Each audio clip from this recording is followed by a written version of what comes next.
Wow. I'm Paul McDade, an editor and actor working in the TV and film industry in Los Angeles. And this is my sister, Liz. I'm Liz McDade, a huge Columbo fan and a small business owner living in Santa Cruz, California. And this is Trenchcoat Cigar Peugeot Wandering with Columbo. In each episode, we'll bring you a little Hollywood history, glamour, and behind the scenes as we walk you through Columbo, one of America's greatest TV detective series. And today, Paul, we are talking about Season 4, Episode 3 by Dawn's Early Light. This aired Sunday, October 27th, 1974. And for every podcast recording, we have a drink and a snack that's inspired by the show. And this time, our drink is coffee because it's January. And as always, I am doing dry January. Hard cider would be an excellent drink to go along with this show. Or you could put like And- whiskey in your coffee, right? Yes, that would also be excellent. Or Frangelico. Frangelico, have you heard of that? Yeah. Oh, yeah. Our snack is also bread and butter, or a Hawaiian roll, or a piece of white bread. Either one would be appropriate for this episode. So, Paul, tell me what you got tonight. We're recording this in the evening. What's your drink and snack? Yeah, let's see. It's 8:41 p.m. and I have a big latte cup, and it's a half and half that I heated up and blended, and then the coffee was it's an Armenian dark coffee, and I sort of hand ground it. Yeah, I made it this morning, but I made a point of not drinking too much today. I think I had one cup maybe, which is extremely rare. I probably had two, and I just don't remember right. Yeah. But yeah, so this won't keep me up too. If I drank this at midnight, then I think I'd be up. But like 8:42, I'll be okay. All right. And I St. John made some gluten-free olive bread that was really good. Like, she did a really good job. We took it to friends last night, and they were all, pretty surprised. I think helium, some kind of not helium, something husk is like a new ingredient she discovered that she adds to it. Oh, okay. Like psyllium or something. That's it. Psyllium husk. Yeah, it's weird. I don't know.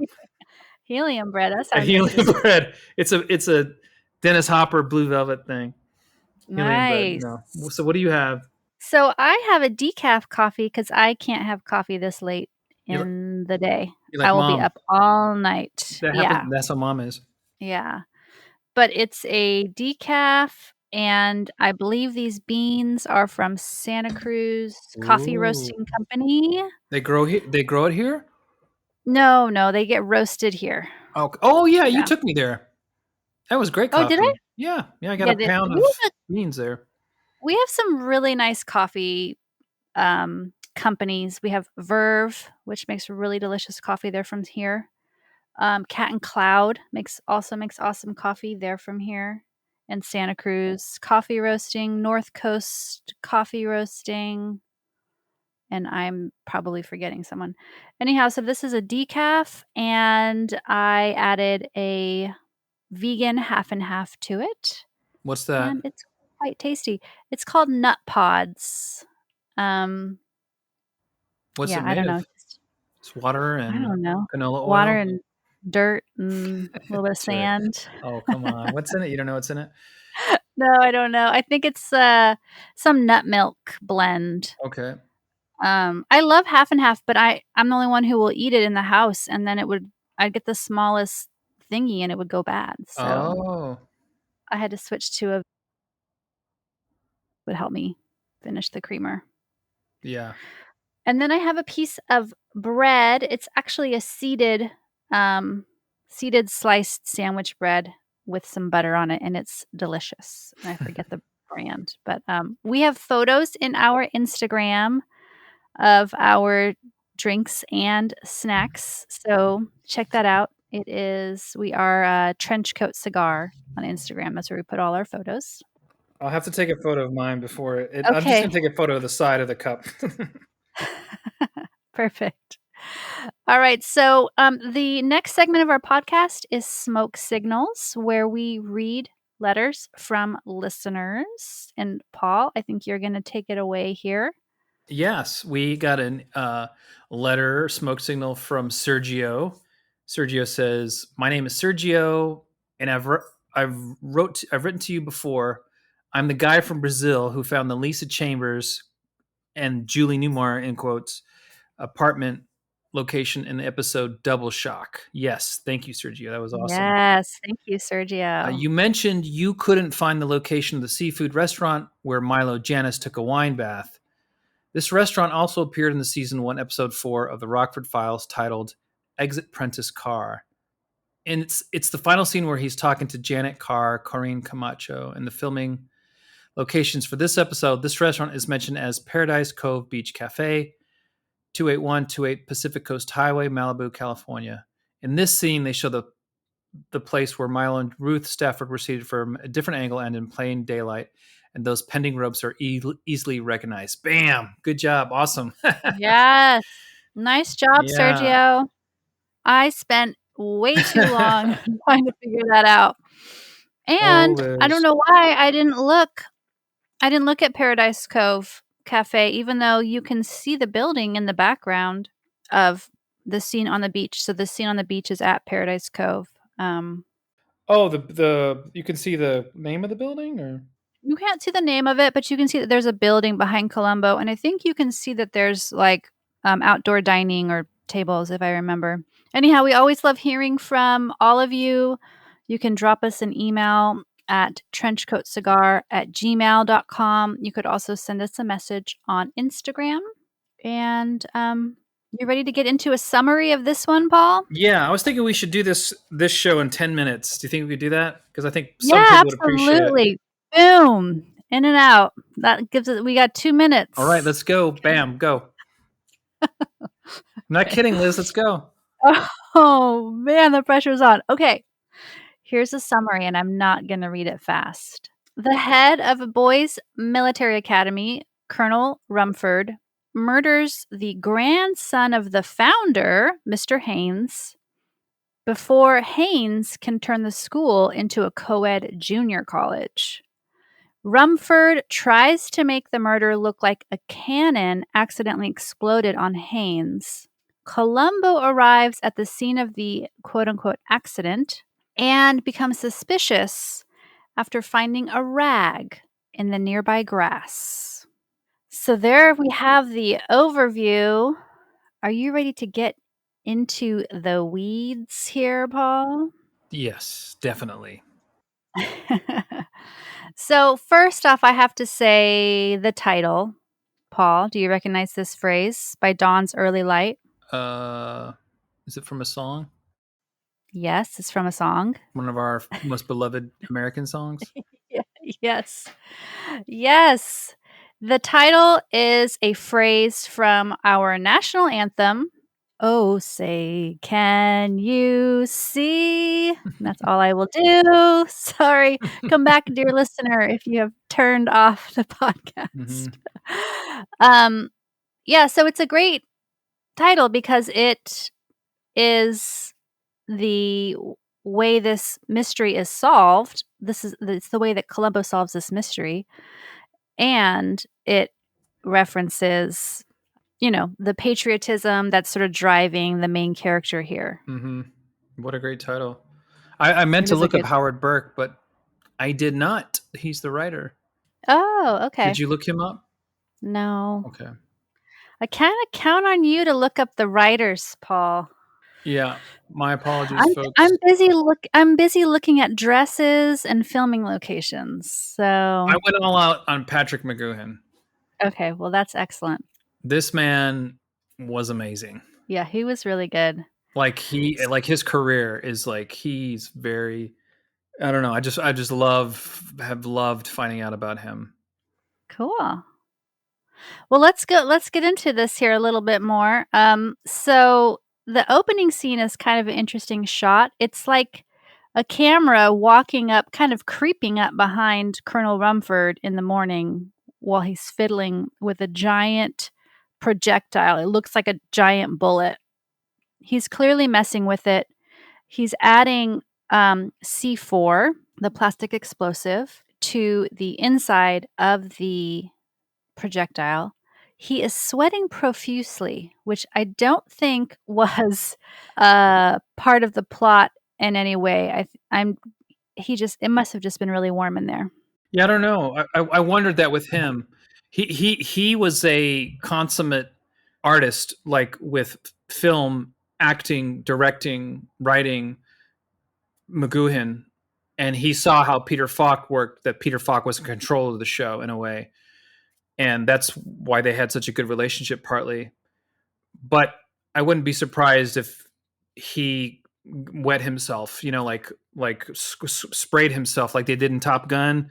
They were always spraying all the actors in Top Gun, but this moment here, Ah. or maybe he had a bunch of whiskey the night before.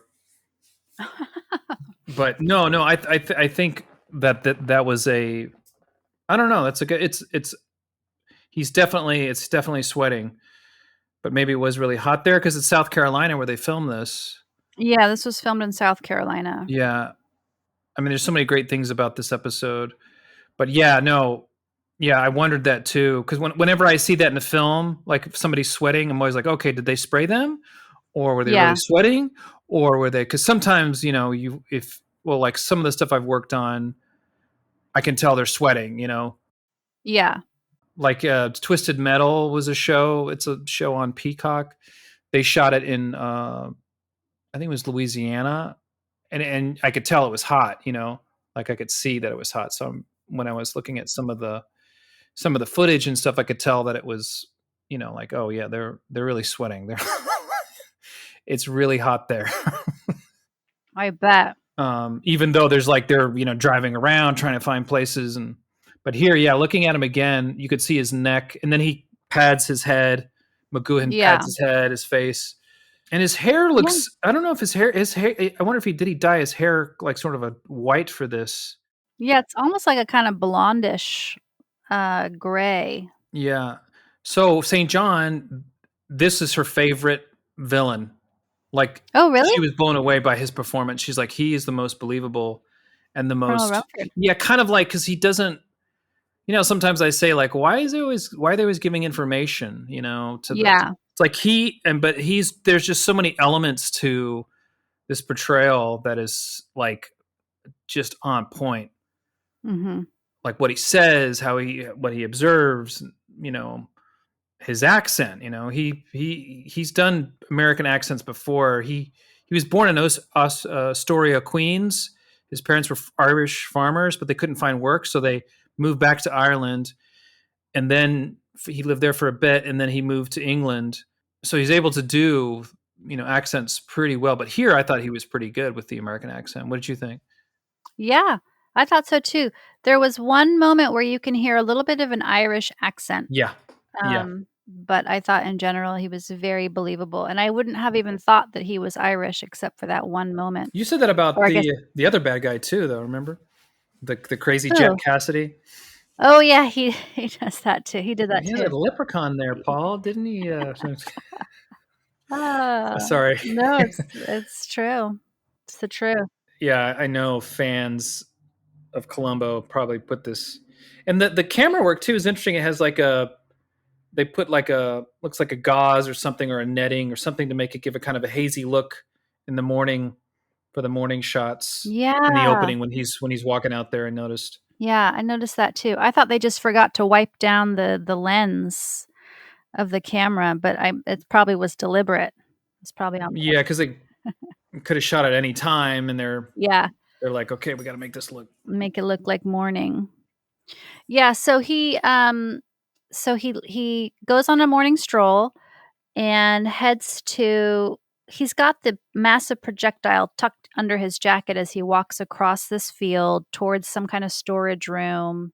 And actually, before he gets to the storage room, Wait, no, first he goes to the storage room, he puts the projectile into a locked box.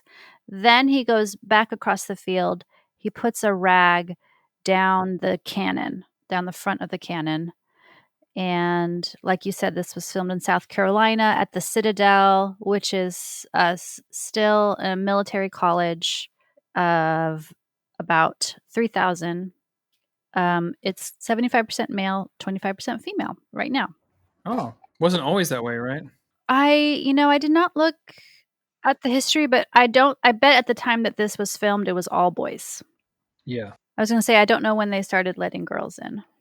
Yeah, there's a few people in this that definitely seem like local people who did a great job. Yeah, these are actual cadets. So I don't know Yeah. if you looked at David Koenig's book, Shooting Columbo. No, I wanted to. Did you read it? I did. Yeah. So the background actors, the cadets, were actual cadets. Yeah, I'm not surprised. They were not paid. Instead, the school received a really large donation from the producers or the studio. And the donation was to send the cadets to an upcoming Citadel Navy football game. So all the cadets who participated in the filming got to travel to the football game, and the crew drove across the country with the Peugeot in a truck,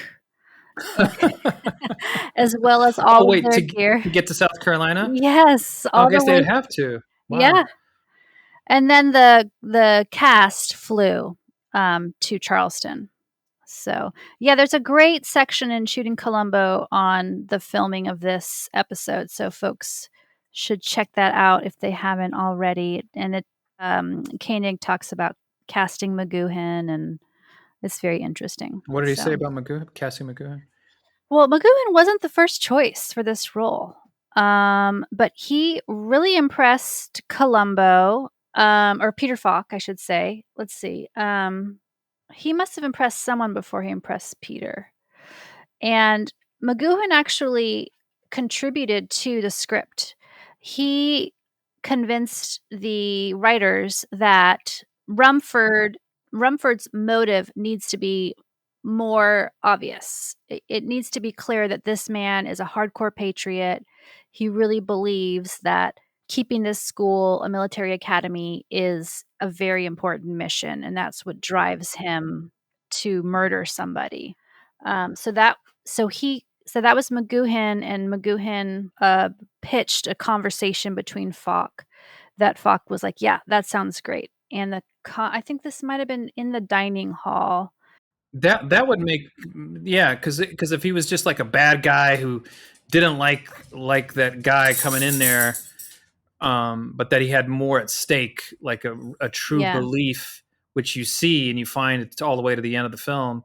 That makes this character that much more interesting and real and human, than just some cold-blooded killer, right? Who's just like, oh, I'm gonna take this guy out and that's it. Like, what is, what, all of a sudden he wants to do that, and it's just, how did he do it, and is he gonna get him, but like bringing real breadth to that, the character. Yeah, I think it was a smart decision. So while Rumford is fiddling at the cannon, he looks up and he catches the glimpse. By dawn's early light, he sees a glimpse of a jug of cider fermenting in the sun. And that's going to come back, at the end as well and throughout the episode.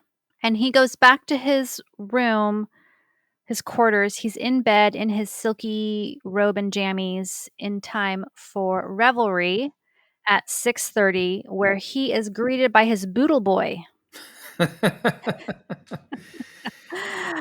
It's such a funny name. It's such a silly name.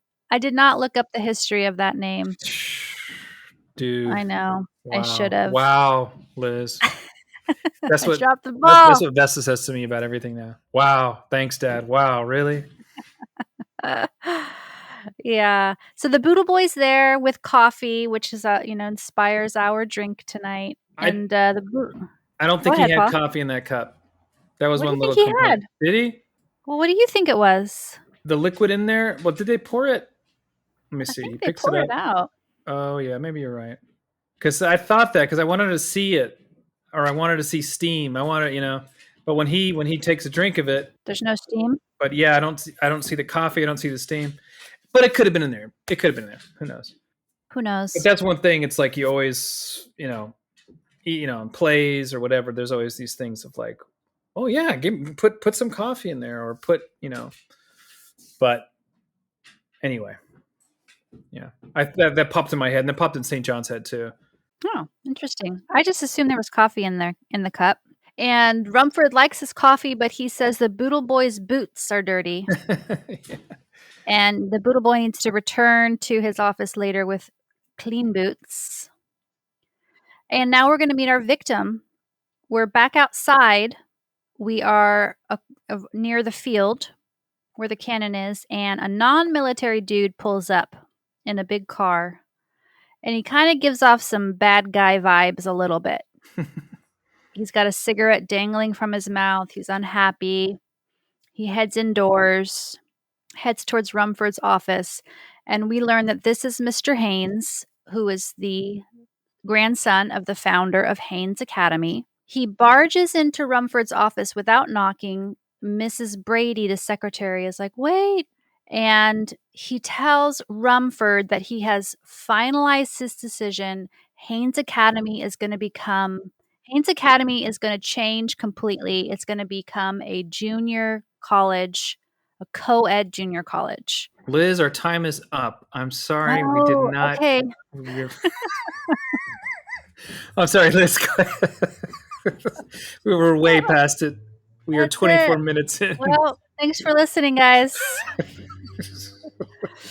Sorry. It's okay. It's okay. Keep me on my toes tonight, Paul. I like it. It's all this coffee, man. I know, right? This is the way to record. Give Paul a cup of coffee. Yeah. It's on fire. Yeah. Do the little fire emojis for me now on my Instagram, please. So we learn that Rumford's been obviously opposed to this idea. Rumford does not want to say goodbye to the military academy. He's been trying to convince Haynes to keep it, but Haynes is not interested. And it's clear these two do not like each other. Rumford says that Haynes lives in a, quote, moral junkyard.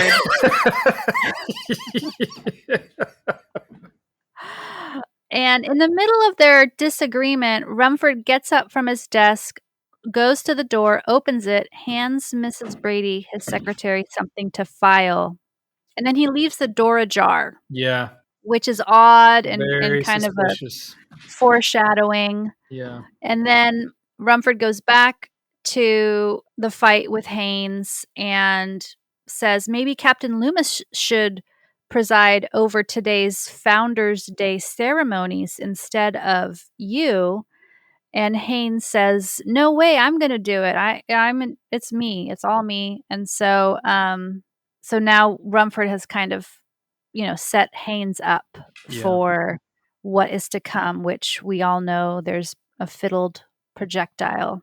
And saying like, no, why would I, if I wanted to kill him, why would I want someone else to do it, Right. So now he's like, well, it was Haynes' idea to shoot the cannon. I told him Loomis should do it. Sorry, I just took a bite of my bread. Yeah, I love the acting here between them.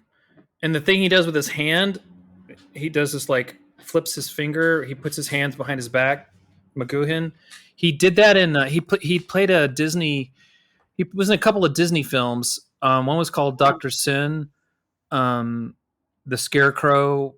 It was very fun 3-part series that was originally aired on TV for Disney, and then they edited it for the theater. But he plays a pastor, and plays a pastor, but he also plays the Scarecrow, who like helps out the local people with the British are trying to tax these people and take money from them. It's set in the past, I'm not sure the years, but I just thought that this scene in general. It's funny. I don't know why I mentioned that he did the hand thing.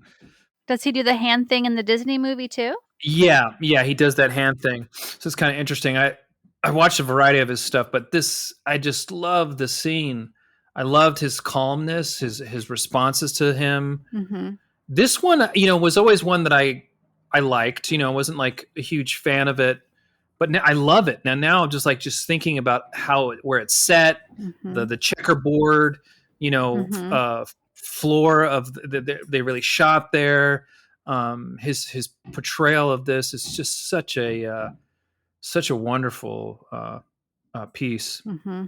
Yeah, I could see that. I mean, we'll get into it. This is still not one of my favorites. Oh, interesting. But we'll discuss. Touche. All right. Well, now it's time for the Founders Day ceremony on the field. There's a large crowd of spectators gathered, and there's a lot of cadets marching across the field in full uniform with guns. Haynes is watching on, getting ready for his big moment, and he's chewing gum. Mm-hmm. And a lovely vintage Bronco pulls up onto the field. It's actually a really beautiful old car. It's dark gray. It's got these gold grab bars, and 2 cadets are standing in the back holding onto the grab bars. And these folks have the projectile in the locked chest. And they bring it out. They unscrew the pointy tip and they put it into the cannon. And they step away. Haynes comes up towards the cannon, and the camera cuts across and finds Rumford off in the distance looking on. He's standing on some steps at the school. And Haynes gets to the back of the cannon and he pulls a cord. I guess that's how you fire this cannon. You pull on a cord, and instead of a cannon firing the regular empty, projectile, it explodes. You see like a little special effect kind of explosion thing, but you don't, and then it immediately cuts and you hear people screaming. You don't see anything happening to Haynes. There's no like gore or anything like that. It's like a quick cutaway. And people are screaming, and then the camera cuts back to Rumford, and he has the tiniest smile on his face. It's really good. It's like this little bitty smile that Haynes is dead. Very subtle. Okay, so here's a quick true or false. Oh, okay. This scene was inspired from one of McGoohan's episodes of The Prisoner. Oh. The contact of the cannonball. True? No, I don't know actually. but The Prisoner was a series he did, and it only was like one season. I think it was like 17 episodes, maybe. But there was an episode called "The Girl Who Was Death," and in that episode, they're playing cricket, and the cricket ball itself, when it makes contact with the person who's going to hit it, will explode. Oh. And so they make contact with it, it explodes, and then shortly after that, McGoohan is wearing a trench coat, that's not unlike, it's brown. Yeah. It's like a raincoat. Anyways, it's kind of weird. Not even a coincidence, but I thought I'd throw something at you really quickly. Yeah, I like it. No, that's kind of a parallel. Yeah, but yeah, so you thought he was smiling there? The smallest hint of a smile? The smallest hint of a smile. And now Columbo's on the scene. I feel like Columbo gets there pretty quick in this episode. He's looking in the grass. He picks something up. He drops it again. Another cop is talking to... another officer is talking to Columbo's cops about the cannon, saying that it gets fired at sundown every day. And Rumford is walking around the scene of the crime as well. Rumford sees Columbo, tells him to get the heck out of there. Or he's like, tell that man to get... Yeah. He finds Sergeant Kramer. He's like, you need to detain that man. Yeah. Kramer explains that's actually the lieutenant. This is not Kramer's first appearance in a Columbo. I don't know if you remember. He is in oh goodness. Oh yeah. He plays the janitor in Lovely but Lethal. But this is Oh. Sergeant Kramer's his name is Bruce Kirby.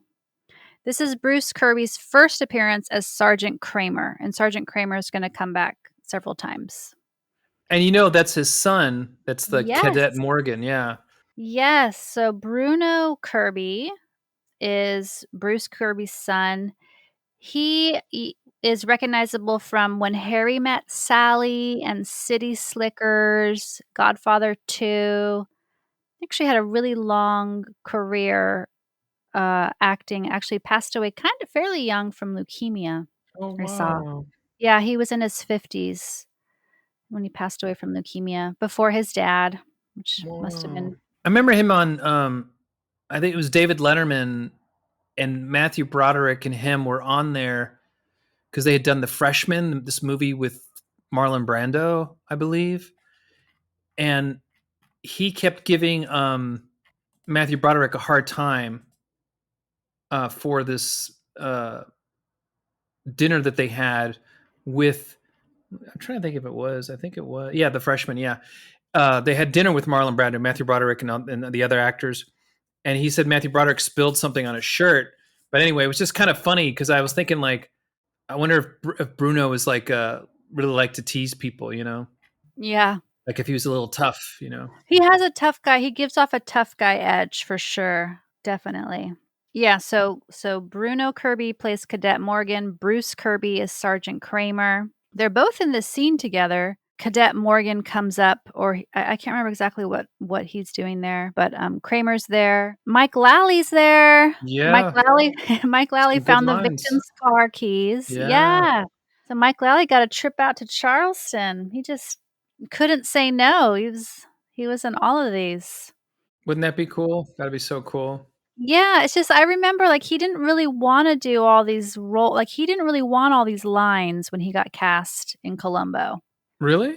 Yeah, I think it's in the Koenig book that he never Okay. really wanted to be, like, a regular actor with lines, but I guess he fell into the role eventually. And two other important plot points happen in this scene. So we learn that folks out in Westlake, which is a neighborhood of LA, heard the cannon explode. So that's important. We also Columbo finds a piece of burnt fabric in this scene, which is also important for the story. And he also finds a chunk from the cannon that has a bit of thread embedded in it. So he finds a couple of important clues here. And now we're going to go to church. All of the cadets are gathered in the chapel. The Citadel does have a chapel that serves, I think it said on their website, it serves like 20 different religions and faiths. They've got all kinds of clergymen on staff, which I think is great. So this is like a multi-use chapel, I'm assuming. And Rumford is at the podium addressing the cadets, and he says, "Mr. William Haynes is dead, gentlemen." And he says he's going to miss him. Columbo's in the back watching on, and Rumford leaves the podium, and the chaplain comes. Rumford heads to the back of the chapel and is standing in a pew, and Columbo kind of creeps up behind him and startles him. Taps him on his elbow, and Rumford is like, "What? What's happening?" Hmm. And Columbo starts asking him all these questions. This must be part of it's just such an awkward moment to go up to someone and start asking them about the cannon and what's in the projectile and what he found in the grass. I mean, you'd think somebody would wait till after the memorial service, but this is one of those aspects of Columbo where he's just like he wants to do it now. He wants to poke and prod and see what's going to happen if he shows up in the chapel. I don't know if he immediately suspects Rumford, but he's it feels like he's trying to, stir or poke the hornet's nest here a little bit. Yeah. I love how he's like, attention, like the first to get them to rise.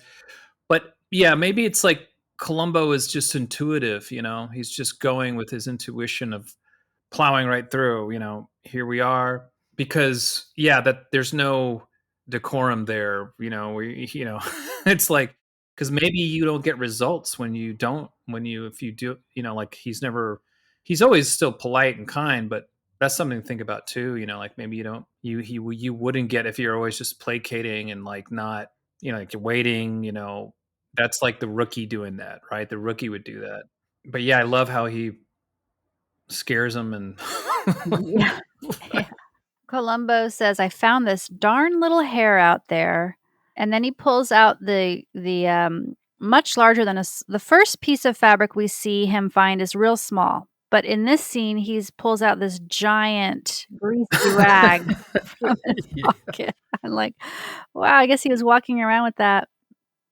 And he shows that to Rumford in the chapel, and Rumford pretends he doesn't know what it is. And yeah.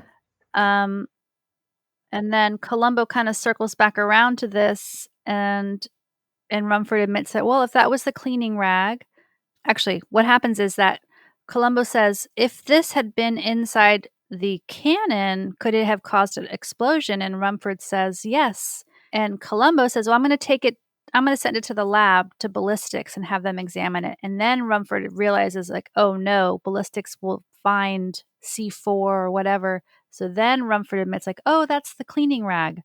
So I think, maybe in that moment, Columbo, if he hasn't already suspected Rumford, he probably does then. Yeah. So Rumford and Columbo head back to the office, and Rumford's boodle boy is there because he's been instructed to return with shiny boots, and he gets some probation. That's his punishment. Columbo and Rumford go into his office, and Columbo says, I think the boodle boy thinks you were going to hit him. Yeah. I don't know how he gets that, because I'm looking at it right now, the guy's smiling and stuff. Maybe that's just a Columbo tactic right there. Mm-hmm. Yeah, I also was like, really? I didn't necessarily see that, but right, maybe Columbo saw something, or maybe that's just him trying to get a rise out of him. And Rumford says, sometimes my bark is worse than my bite. And the secretary, she definitely has a point of view with Columbo immediately. Mm-hmm. Miss Brady, played by Madeline Thornton Sherwood. Does she remind you of anyone, Paul, from other Columbos? The one in The Double Shock, a little bit. Mrs. Peck.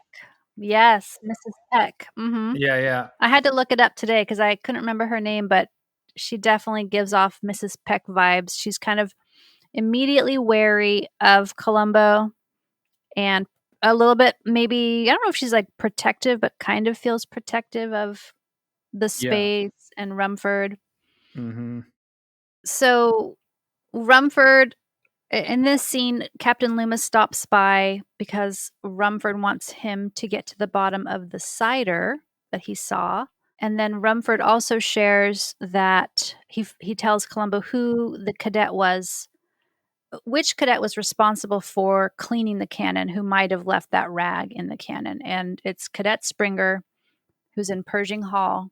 And Rumford tells Columbo how to get there. And then Mrs. Brady also gives Columbo a map and tells him how to get to Pershing Hall. So now Columbo's going to go for a walk. And yeah, like I mentioned, Koenig talks a bit about this episode, including which other schools they looked at in LA, because LA does have some schools that could have worked, but none of them ended up working out. Oh, and then Koenig, I also have a note here in my notes that Koenig mentioned that McGoohan actually got an Emmy for his performance in this episode. That's pretty cool. So Columbo is on his way to Pershing Hall when he comes across Sergeant Kramer. They're at the victim's car, and they have found the victim's cute red suitcase and a blueprint.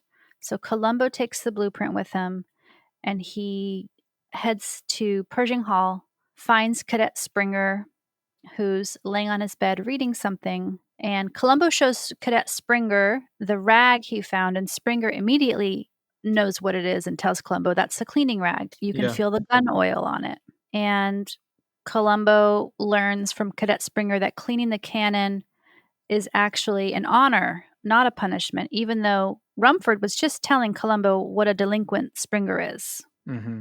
So now Columbo is confused, because if Springer has had so many demerits, why would he be given the honor of cleaning the cannon? And then another cadet stops by to let Columbo know that he's been invited to join the colonel for dinner, and tells Columbo to head to the mess hall. I love these scenes of all the cadets jogging around the Citadel. They're like singing and, in formation. And Columbo tries to get directions from some of these jogging cadets. They totally ignore him, and they keep their arms straight down, and it's so great. And he starts to keep up with them. Yes, it's really funny. And he makes it to the mess hall eventually. Cadets are eating in a really funny way, and they call this eating a square meal. And this is some kind of first year initiation, or I don't know, punishment or something, but they have to eat in this really weird way where their like chin is tucked back towards their neck and they're moving their arm up and down, and I don't know. It's kind of wild. Didn't you do that when you were in No. In what? In Catholic college? school? Catholic school? No way. We got to eat however we wanted, wherever we wanted on I do remember I went to, Catholic school in Tuscaloosa, Alabama, for a couple years, and they had these hot rolls that were so good. They were so good. But I thought of that when I was watching this. God, I'd love to have those rolls again. Yeah, it kind of looks like a bowl of Hawaiian rolls. Mm-hmm. I'm sure that's not what they are. But and there's also some sliced white bread. And the plate, it's like peas, carrots, corn, and then the big old piece of meat. And then there's like a little plate with all these pats of butter. And poor Columbo doesn't actually end up getting to eat very much. Yeah. So he shoves a bunch of bread in his pocket for later. He loves to carry around food in his pockets. Doesn't Elliot do that? No, he doesn't. No, but I always tease Elliot. I always tease him because in college, he used to bring like a plate with chicken breasts up to his dorm room after lunch, and he'd like have it in his desk, and he'd eat it like later that day. So he was eating meat then? Yeah, he used to eat meat. Okay. Yeah. And he would just keep it in his drawer? Yeah. See, that's a Columbo move right there. You should be proud. I guess so. Sorry, Elliot. He never listens to this. He'll never know. I won't tell him, Liz. Okay, don't tell him. Listeners, don't. If you know Don't Elliot. tell him. No, he doesn't care. He knows I tease him about it.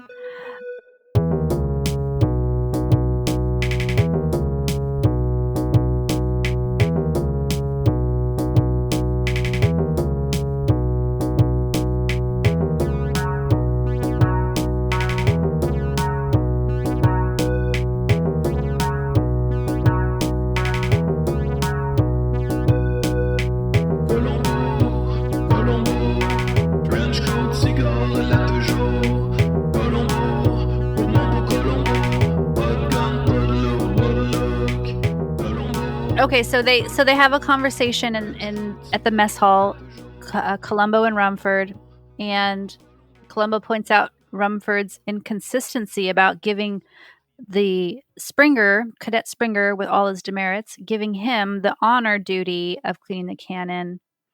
And Rumford says he finds that sometimes that can help a cadet kind of turn things around and get inspired or motivated or something like that. And Columbo says he's pretty sure Springer didn't leave the rag in the cannon. And I like Rumford's quote. He says, "Beware of an excess of compassion." Loomis stops by. Rumford asks him if he's figured out the cider issue. in the last like 45 minutes.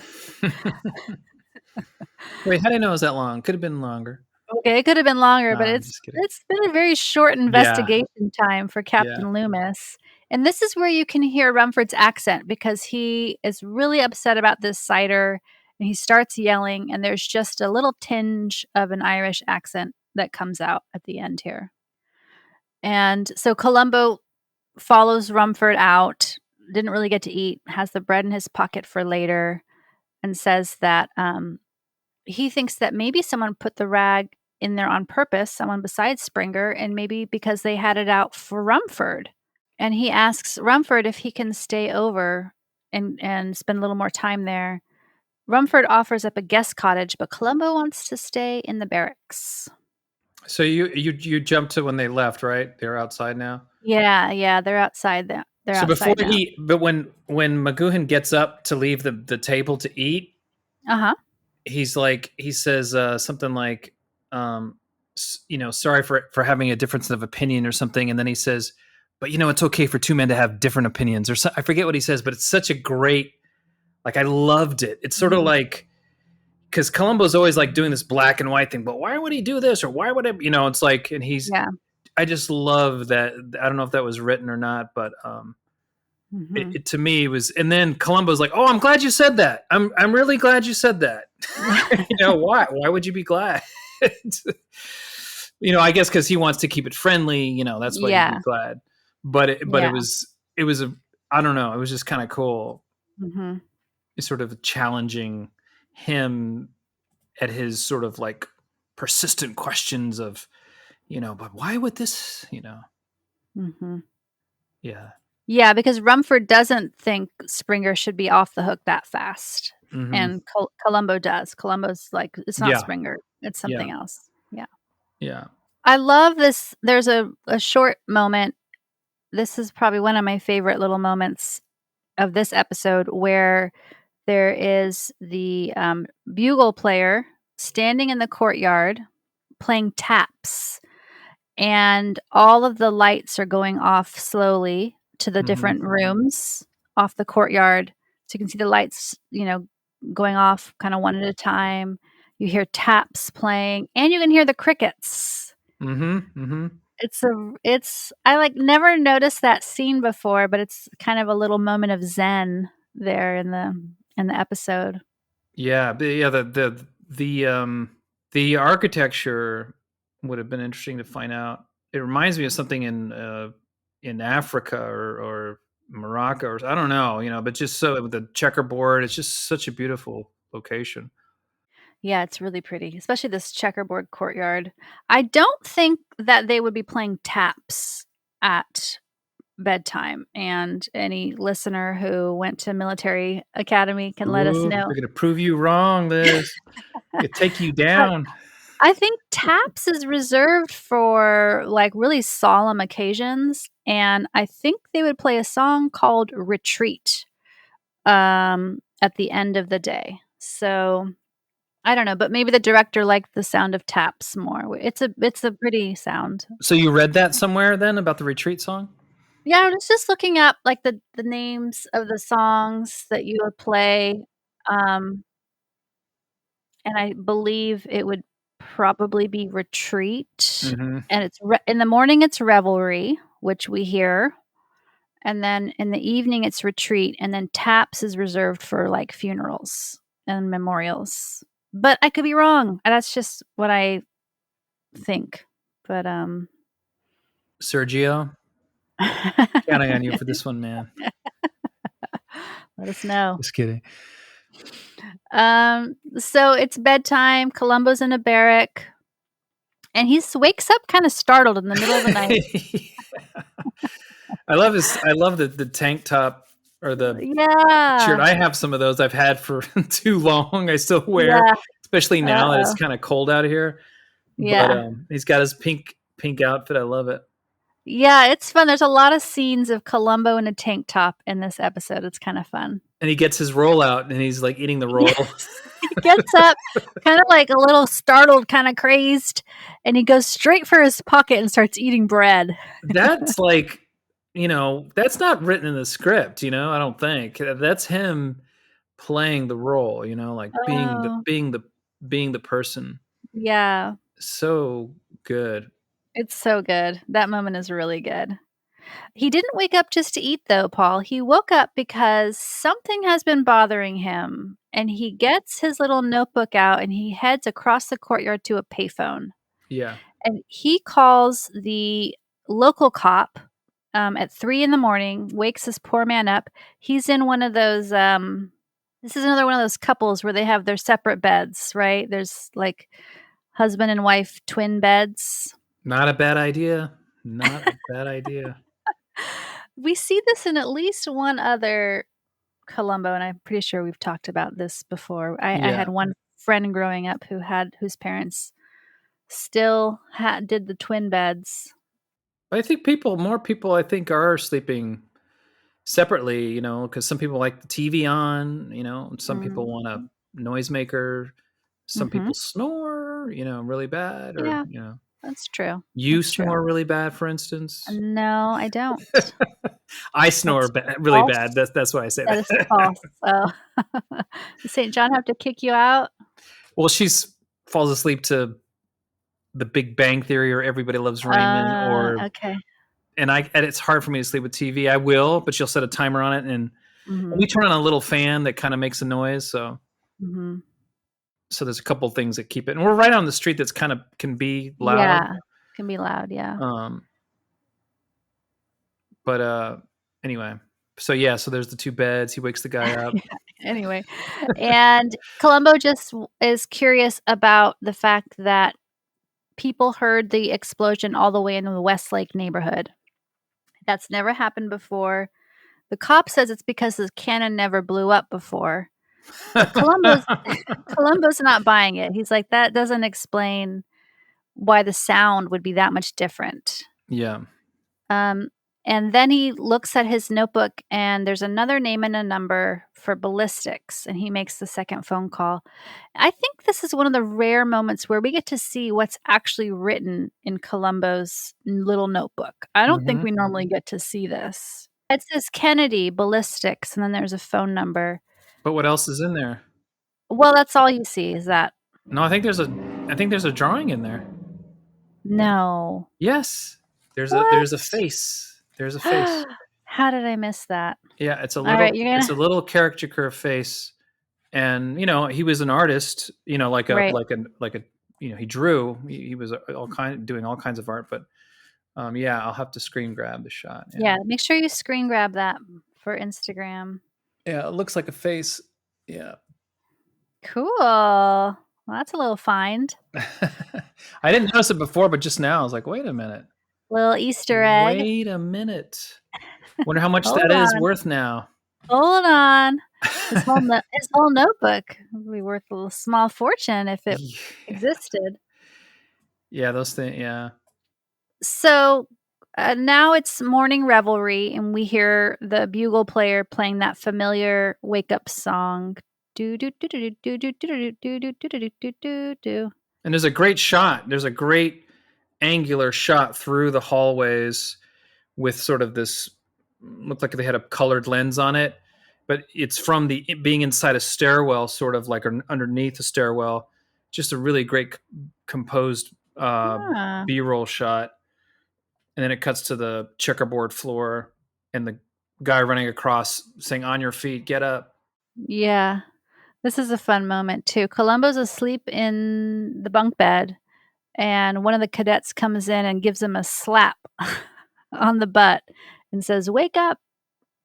Up and at 'em, trooper. Let's get with the program." And Columbo is woken up again. And then all the cadets are filing towards the bathroom in their matching blue robes. Columbo heads to the bathroom. He's in there with Cadet Morgan at the sink. Columbo asks, "Do you have an extra pair of socks?" "Socks, sir?" Mm-hmm. "Yeah, clean socks." And Morgan says he'll see what he can do. Columbo notices a ring on a chain around Morgan's neck. Morgan says, "This is a pledge ring. Some of the cadets have girlfriends over at Valley Spring, which is a girls' school. And Cadet Springer had one of these too. So Morgan heads out of the bathroom. Columbo's still in there getting ready. And then he notices some kind of dust or dirt on the edge of the sink. And he looks up to the ceiling and sees that one of the vents is loose in the ceiling. And in the background in this scene and in other scenes too, you can hear some of the cadets warming up. They're doing some kind of morning exercises. Yeah, they've got some great ambient audio to layer. Yeah, it's interesting. So there's no music, no like composed music in this episode. None at It's all? none at all. Oh, It's wow. just Good notice. the military band and the cadets singing and some of this kind of background noise. And it really changes for me the mood of the whole episode. But as always, watching it a second time or a third or a fourth time, I appreciate it more because now I'm noticing the soundtrack that's the cadets. It's not a music soundtrack, but it does have its own musicalness or whatever, musicality, I guess. So it's kind of fun to listen to that. Yeah, I don't know if I ever mentioned this, but there's a lot of great foreign filmmakers, like German and French filmmakers, that are done some marvelous films, like new ones, old ones. They don't use music at all. And I think for them, there's something about like that's similar to this, bringing you to a world that doesn't have, that really sort of wants you to set into the mindset of these characters, and you'll be able to feel and think for yourself, but you'll see, like, there's so many different ways to use music. I know we've talked about this, but I don't go back to a lot of those films because it's like I know the story. I think the Dardenne brothers, is that their name? They're French filmmakers. I've seen some of their movies, and then this one called Western, German film that came out 3 years ago or something, or 4 or 5 years, maybe 10 years ago. I don't know if Tony Erdmann, but I've seen a number of fantastic films that they don't use music. It's like they don't want to. They don't. It's like, I think, they're just like, it's not a good idea to have music for the story, and then maybe that's their style too. But there's a sort of an honesty that I think that a truthfulness that they feel will be lost if they add music to it. And for instance, this, like you said, sets this one apart from the other ones because you're not brought into the 70s music, It doesn't, I mean, there's things that date this, but there's also, because it doesn't have that, it sort of like sets it apart in a good way. Like it kind of holds up differently, Yeah. It's definitely sets it apart. And it made me at least pay attention more to those background ambient sounds that would normally be at a military academy. But I missed having some music for sure because I feel like this episode, it just feels slower and more dry without the music. I don't know. But two men can agree to disagree, Paul. Exactly. No, yeah, no, I do think what you're saying did hit me perhaps in that way. There's a sort of starkness to it, It's a little, your palate is not, it's sort of like, here's a great steak, but you're not getting anything else with it, Yeah. I mean, this is not one that I will want to watch, many times, but more, it's not just the music, and we'll get into that. Didn't have Benedict's score like you wanted it to. Exactly. Not enough martinis, caviar. Yeah. This okay. It's okay. All right, so morning activities are underway on the field. Looks like Rumford is inspecting a platoon or a group of cadets. Columbo joins them. In the background, you can see there's a man poking around at the cannon. And Columbo tells the colonel about the noise issue, that Westlake neighborhood heard the explosion, which is really odd. And so he asked ballistics to take a look, and ballistics found traces of C4 in the cannon. So now they know for sure that this was not an accident, that the projectile or the shell was altered, and this was definitely a murder. And so now Columbo needs to figure out who would want to murder Rumford. He has no leads other than Springer. And Rumford agrees to let Columbo come into the office and look through the files on the cadets. And Columbo again asks for a pair of clean socks.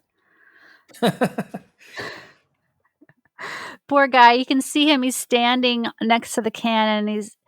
You can see he's kind of like feeling around in his shoes, that they don't feel good. They're grubby. And now someone is in the courtyard cleaning the courtyard with a toothbrush. This is Cadet Springer's punishment. Rumford walks up to him, says, "Hey, Columbo's not buying your story. You might be charged with murder. We're going to do whatever we can to stand behind you and support you through this." And then Rumford walks away, and then Springer is totally freaked out and runs away. From his toothbrush cleaning duties. And now Columbo's in Rumford's office. He's rifling through the files. Mrs. Brady's in there at her desk. And Columbo asks Mrs. Brady a little bit about the argument that happened between Rumford and Haynes on the morning of Founders Day, before the big explosion, and learns that that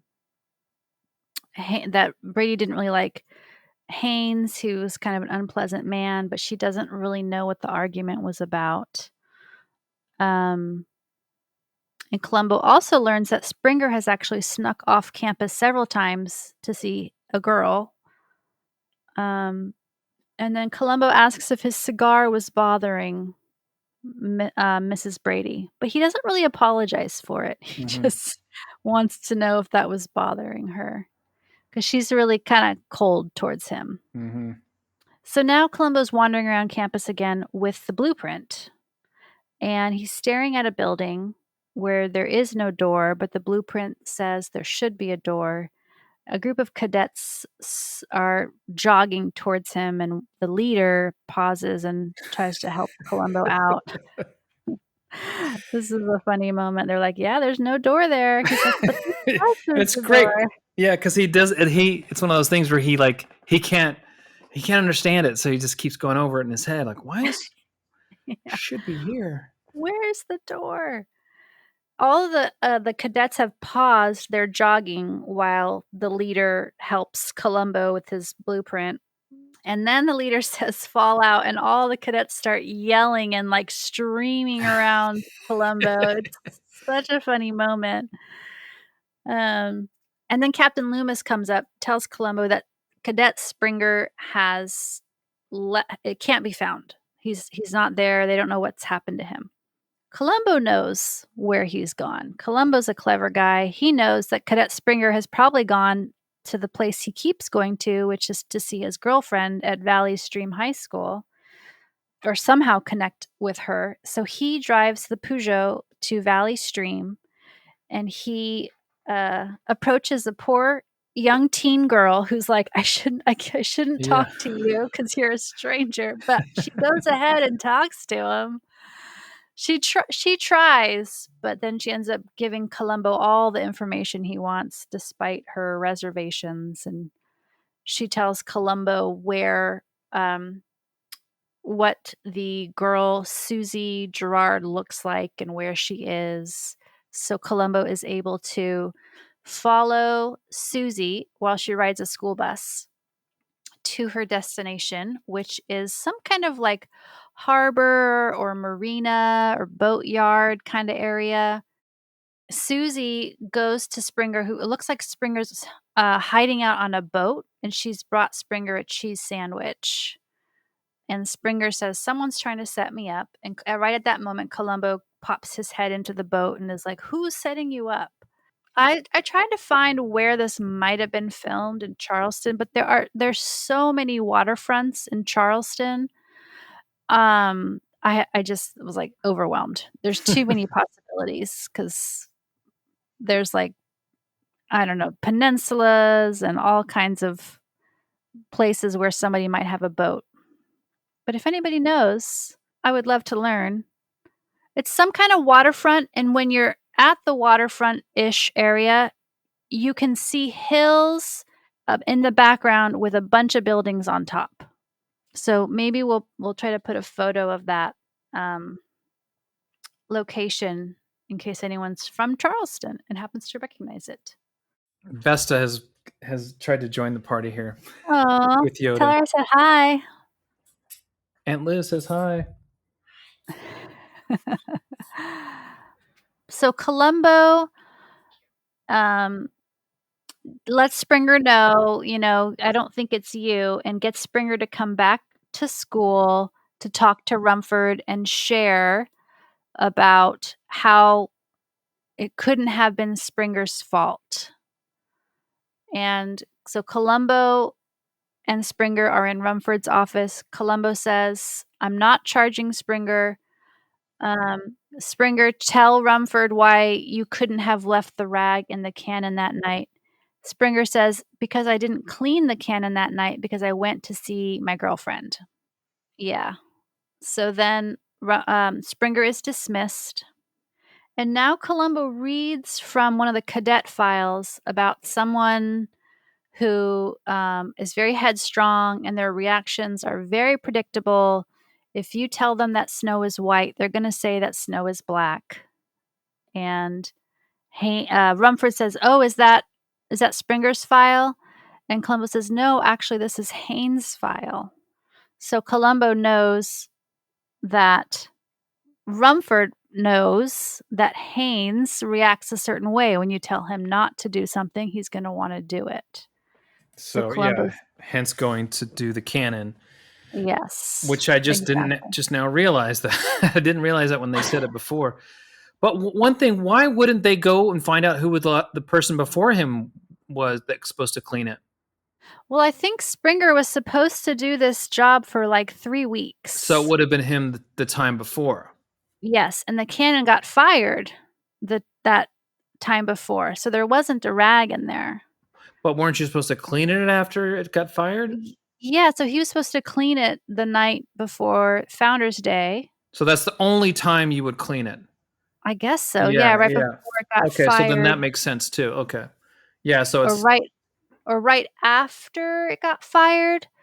It must have been like right after it got fired at the end of the day, Springer was supposed to clean it. So it's not every day that they fire it?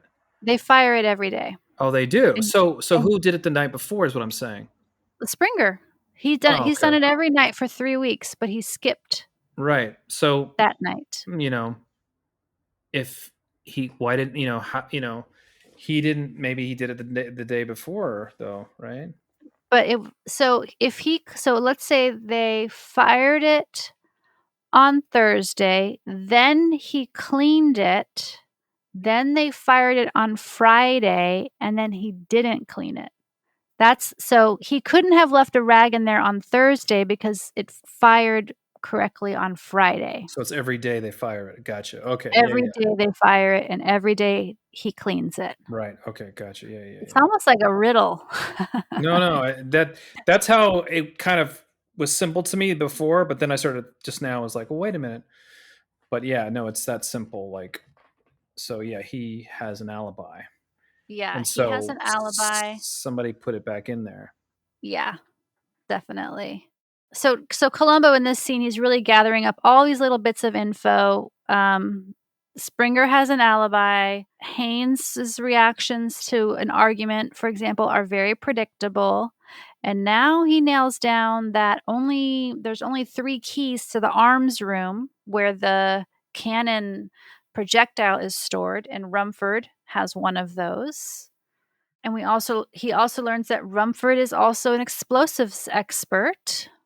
And Rumford can't think of anyone who'd want to harm him. So Columbo says, "You know what? Why am I making this complicated? Let's just assume that someone wanted to kill Haynes. Let's just keep it easy." And now we see a different side of Rumford. As soon as Columbo says that, Rumford, I feel like he kind of softens and warms up. Yeah. He offers Columbo a cigar. He asks Columbo his first name, which Columbo doesn't share. He tries to relate to Columbo, and I can't help but think this is Rumford's way of trying to throw Columbo off his scent. But I don't know. Yeah. What did you think, Paul, of this scene here? Yeah, well, I kind of feel like he realizes Columbo's really smart. I mean, he's breaking this down bit by bit and offering it up to him with patience, you know. And it's kind of like he's like that writer I quoted who said he's like a Sufi monk, you know, like he is a contender.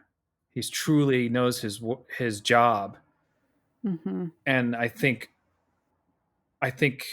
yeah, that it could be he's trying to throw him off, but also like he's a worthy adversary, perhaps. Yeah, And maybe it's just that he has more respect for him or something. yeah, but it's almost like a wound, you know. It's almost like he's wounded him, and that you know, if you get wounded, this is like a psychological wound. It could, you know, it's one of my old friends in high school. This was a physical thing. He was a different ethnicity, from some of these other kids, and there was a bully who was being saying racial things to him, and as soon as my friend hit the guy, they both had to go to the office, and they're sitting next to each other, and the bully's like, "Wow, so you know karate?" You know, like he had been so mean and racist to him all these other times, and then he just kind of crumbled in a way, and was was wanting to, maybe he was afraid of him. Yeah, so maybe McGoohan's a little afraid, you know. Yeah. He's like, whoa, this guy, uh-oh. Yeah. You know, so it's sort of like a little like, oh, hey, you want a cigar, you know, like, I don't know, but it's definitely, you know, that's acting, that's good acting, you know, like you bringing a whole other, you know, element to that, to your who you are, your character.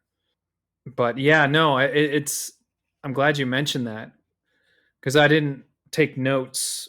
I watched the first, like, I watched the whole thing by myself once, and then I watched it again with St. John.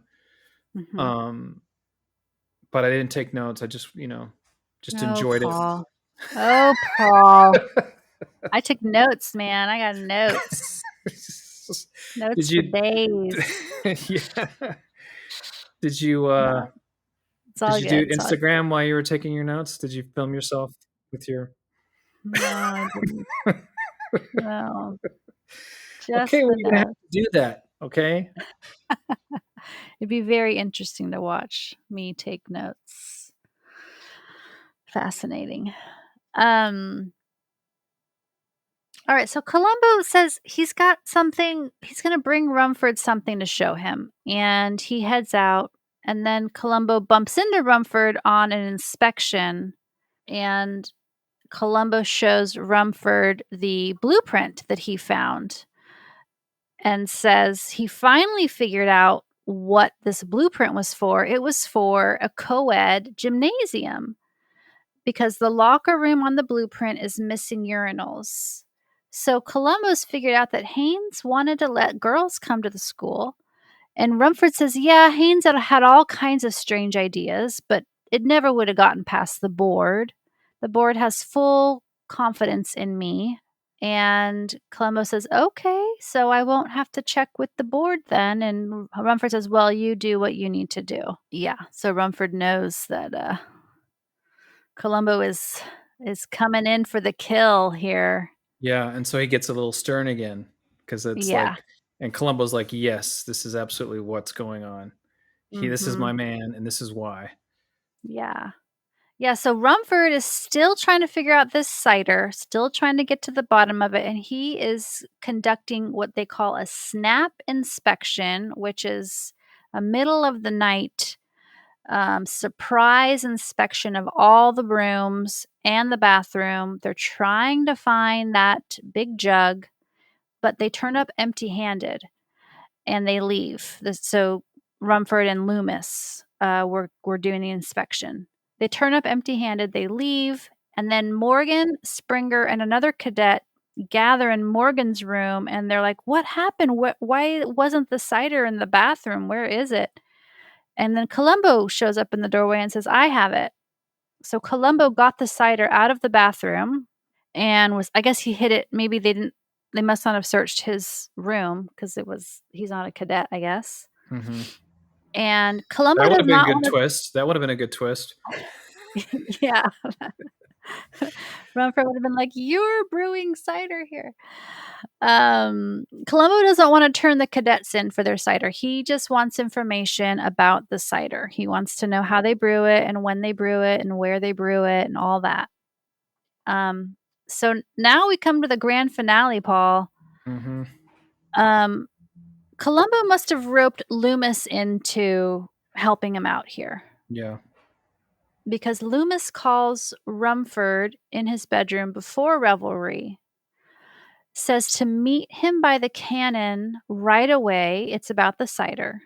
So Rumford comes out to the field. So this is like after the snap inspection. It's like 6 a.m. or whatever. Loomis is standing by the cannon, points out the cider that's hanging in a window with a glint of sunlight shining off of it. And Rumford says, well, go figure out whose room that is. Lots of yelling. Loomis runs to the second floor of the barracks and gets all the cadets to come out. Columbo rushes up in his tank top. He's really sweaty too. It must have been really hot when they filmed this. He starts asking Rumford questions like, when did you first see the cider? Why didn't you investigate right away when you saw the cider? And then Rumford starts yelling at the cadets. And then Columbo, there's a lot of yelling going on. Columbo yells, all cadets remain where you are. And this is where Columbo nails Rumford down on the cider on when he must have seen it. There's really only a 10-minute window when Rumford would have been able to see it. And he had to have been standing right by the cannon. So Rumford's spotting of the cider places him right at the scene of the crime, right past the cannon, putting the rag in there, right on that early morning before Founders Day. And then Rumford essentially admits to the murder, but he takes one more moment with his cadets to bark them around one last time before he gets carted away. And you can hear cadets singing in the background in the final scene, Paul. There it is. That's By Dawn's Early Light. We did it. Woo! So now we usually rate each episode on a scale of 1 to 10. So Paul, I'm guessing you're going to rate this one very highly. Let's hear it. Oh wait, you know what? I didn't let you talk about Patrick McGoohan anymore. What do you want to talk more about him before we do our rating? McGoohan. Patrick. Sure. Yeah. Well, I mean, he. Well, I give it an 8. I give it an 8. Okay. I really, really like it. Yeah, McGoohan. I watched I had seen him before, and I always remembered him in this. I watched a play he did that made him really solidified his tremendous acting ability. He did a play called Brand. It's a Henrik Ibsen play where he plays this sort of village priest who comes back to his hometown, and he's very, holds his views very stringently. There's no bending, with the will of God. It's a very stark, but very highly intelligent work. And he sort of, I could go on about it, but anyway, he was so good in that, and that sort of solidified him as an actor. He got rave reviews, and I think it was in London where the play was, perhaps. And I saw a filmed version of it that the BBC had filmed, and it was like a stage play, just filmed. And they had probably 2 or 3 cameras, maybe. But I could see that was from the late 50s, I think. And then supposedly that is not unlike his character in the series that made him really famous, The Prisoner. But the accents that he could do, yeah, it was just fun to dive into his filmography and read about him. I'm still reading about him. I bought a book online that Rupert Booth had written. Oh, cool. Yeah, it's called Not a Number, Patrick McGoohan, A Life. There's a lot of stuff you can find online about him, really different articles about him. I found an interview with him when I think it was a play in Boston he was doing. And the interview was him and it's an American journalist, I believe, and they're eating breakfast at some restaurant. So you can kind of hear music in the background. I think it's from the 80s or 70s. What was he like in the interview, Paul? He's pretty laid back. Yeah, he's pretty laid back. He talks about how he loves the theater, how it feels so good to be back. And he'd worked with some people, and I didn't listen to a lot of the interview because there's so much noise. Like I tried to listen to it today when I took my Felix, my middle boy, around. We went to Canterbury Records, and then we went to Vaughn's grocery store. But I was trying to listen to it and I couldn't. It was just too noisy, too hard. and with the driving, But at Canterbury Records, speaking of, I didn't find it today, but I found it last week. So I'm holding up a VHS copy of The Prisoner, and it's episode 17, Fallout. Oh, cool. Written, directed, starring Patrick McGoohan. Whoa. He wrote, directed, and starred. Oh, yeah. That's why he loved Peter Falk so much. That's why they got along so much, because they both got it. They both wanted to make great work, Even though it's television, it's on a fast pace, not a lot of time. But they prepared, they rewrite, they argue what could be, would this make sense? But this episode was the last one, and people are very divisive on it. I haven't watched it yet. I've watched all 16 episodes, but this one, and I couldn't believe they had it for sale for like, $4 or something. Well, I can believe it because it's VHS, but I was so excited to see it like a week ago. I was like, oh my gosh, it's episode 17, Patrick McGoohan. Wait, how did you see 1 through 16 of The Prisoner? You can watch it on Internet Archive. You can watch it on the other channels, but Internet Archive, no commercials. Some wonderful soul uploaded every single episode. Wow. And some additional stuff on there too. And that's a whole other conversation. McGoohan is in several Columbos, so I can go back into it in another episode. Okay. Yeah, we can revisit him. Yeah, but I just sort of fell in love with who he was as an artist. That's on the level of Peter Falk. That's why they hit it off. And his daughter, Catherine, the first daughter, he had 3 daughters. She's an actress. She's out here in Los Angeles, I believe.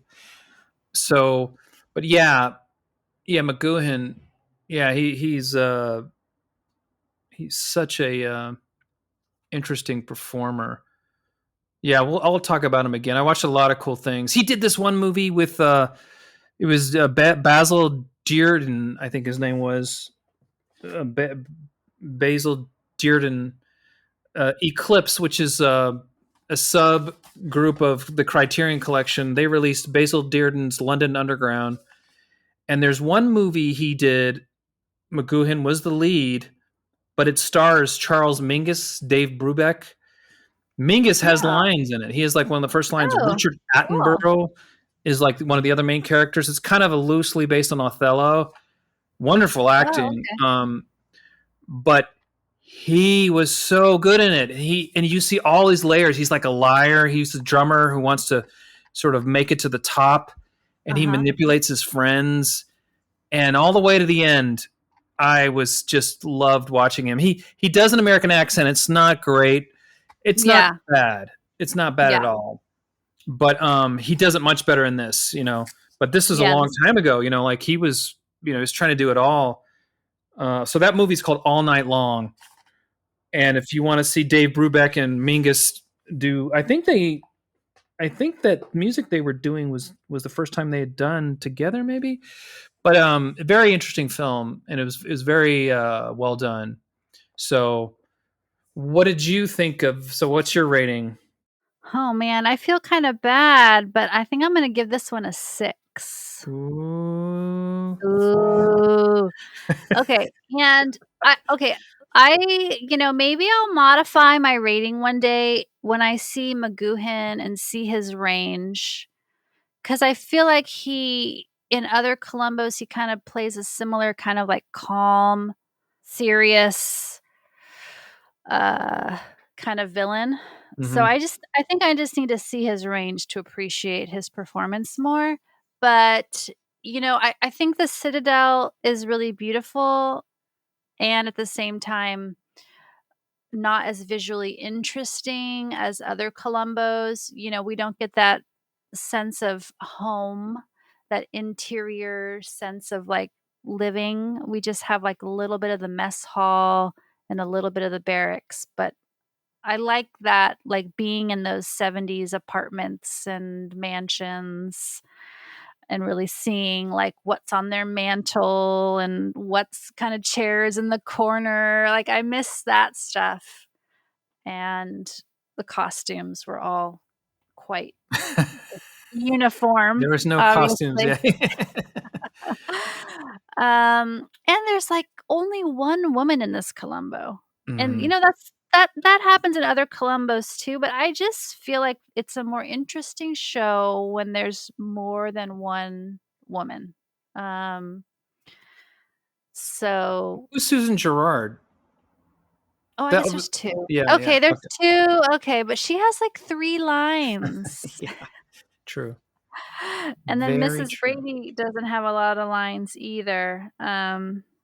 So, but I totally, like I said, I have a new appreciation for the background noises and the bugle music Boodle Boy. and just the Boodle Boy and the checkerboard Citadel floor. So there's pieces that I definitely think are really cool, but there's just something that it's not going to be one of my faves. So Yeah. I get what you're saying. yeah. Yeah, no, I feel that, but I also like I appreciate it more like each time I watch it from the Yeah. first time I watched it. And I think it's mainly the lines, between the actors, between Falk and Yeah. McGoohan. I mean, I thought Burr DeBenning, Captain Loomis, was good at moments, and then other times, like I thought he was fair. All the other actors I thought were really good. The William Haynes, Tom Sim, or no, Cadet Springer, I thought was wonderful. He was a really good find. Yeah. That guy I was thought he was great. great too. I actually I briefly looked at what else he has done. He didn't have I think he had a really small acting career, like 5 titles to his name, but I thought he was really good. And also, Cadet Morgan, Bruno Kirby, I thought he was great too. He had a number of roles, but it was like Springer? Or yeah, but it was Kirby? like one. He was in Backdraft. Wow. But Oh, then it maybe was I'm smaller roles. confusing. Yeah. He was a backdraft. He was an Apollo 13, but like far and away, he was an officer. Just as officer. But it seems like it was like one a year. And then there's some gaps like between 1984 and 1991.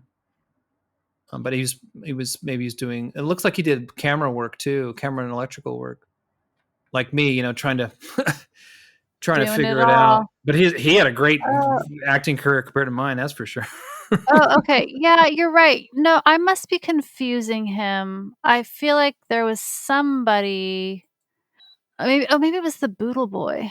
The Boodle Boy, yeah, maybe. The Boodle Boy is the narrator on Ancient Aliens. Oh, yeah, I think I saw that. And the narrator on The Curse of Oak Island. I have no idea what that is. Yeah, I've heard of that. That's supposed to be, it's pretty popular. Okay, I don't know who I saw that was in 5 titles. Anyhow, not important. Okay, so we gave a rating. Now, Paul, do you have any trivia questions for me? Yeah, I've got 3, I think. All right. Okay, so we're gonna just take Bring it. Let's see. Okay, so one of the movies that McGoohan did, and it was like the biggest hit in the United States at one point, was called Scanners with David Cronenberg. David was the director, the Canadian director. He did The Fly, Dead Ringers, History of Violence. He's still making films. So McGoohan in that plays one of the main characters, plays a professor who deals with people. This boy who has, this man who has can do things with his mind, So anyway, our brother Sean had a poster of that movie on his wall for a long time. Wait, what was the movie called? Scanners. And it showed this guy like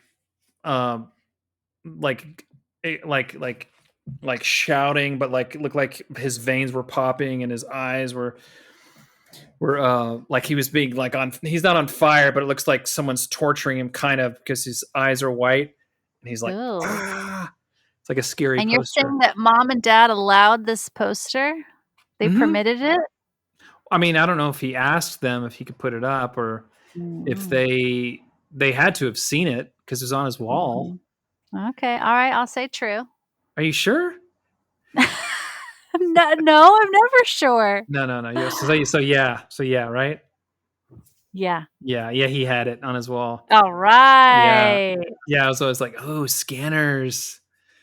I don't remember, but I was a bit younger, so. I watched it again, and the story is really good. Like, it's a very, it was a very action-packed movie, but supposedly Cronenberg didn't have the script really written, and McGoohan was not happy about that. Oh, I bet.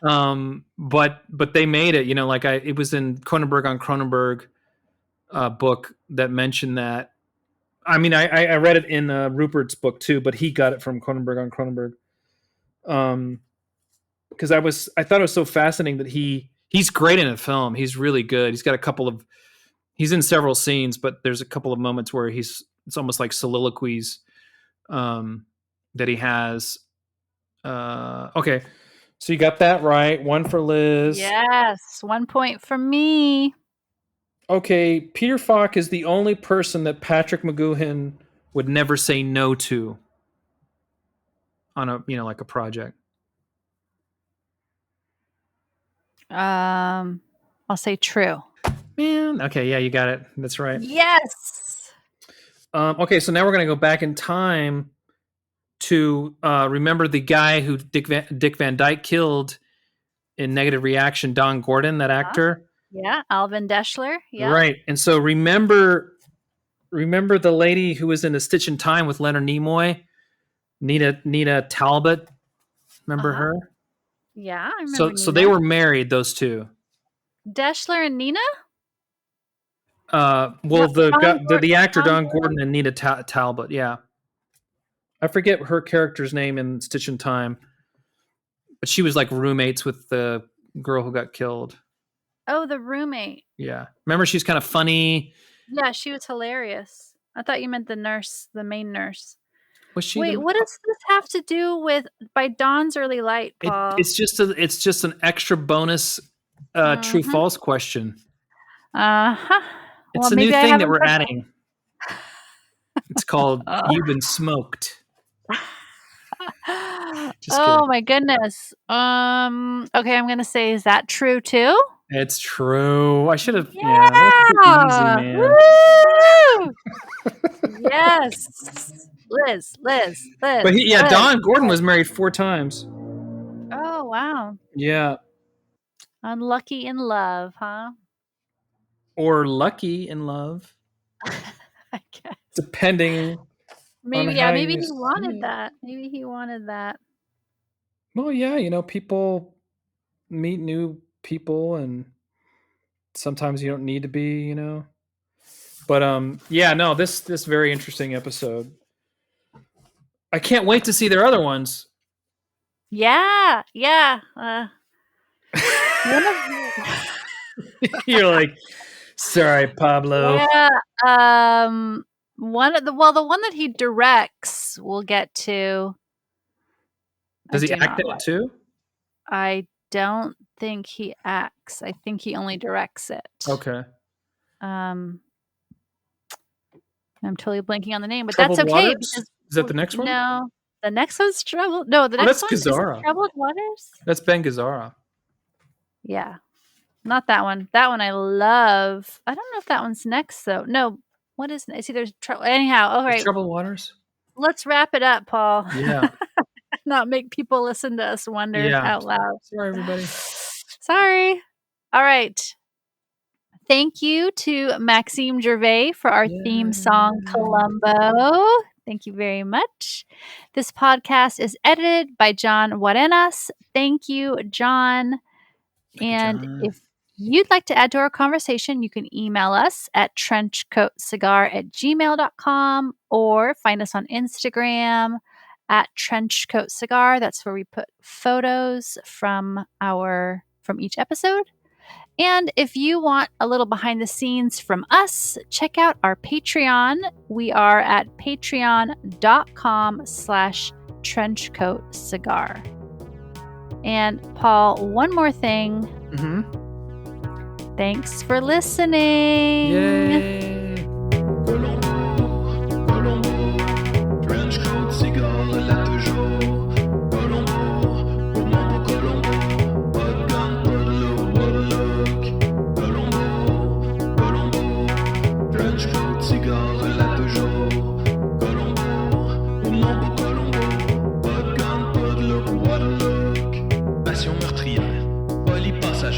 Rien ne faut devant l'expertise policière. T'avais un plan sans faille, pensez à chaque détail. L'inspecteur Colombo pensera toujours en dehors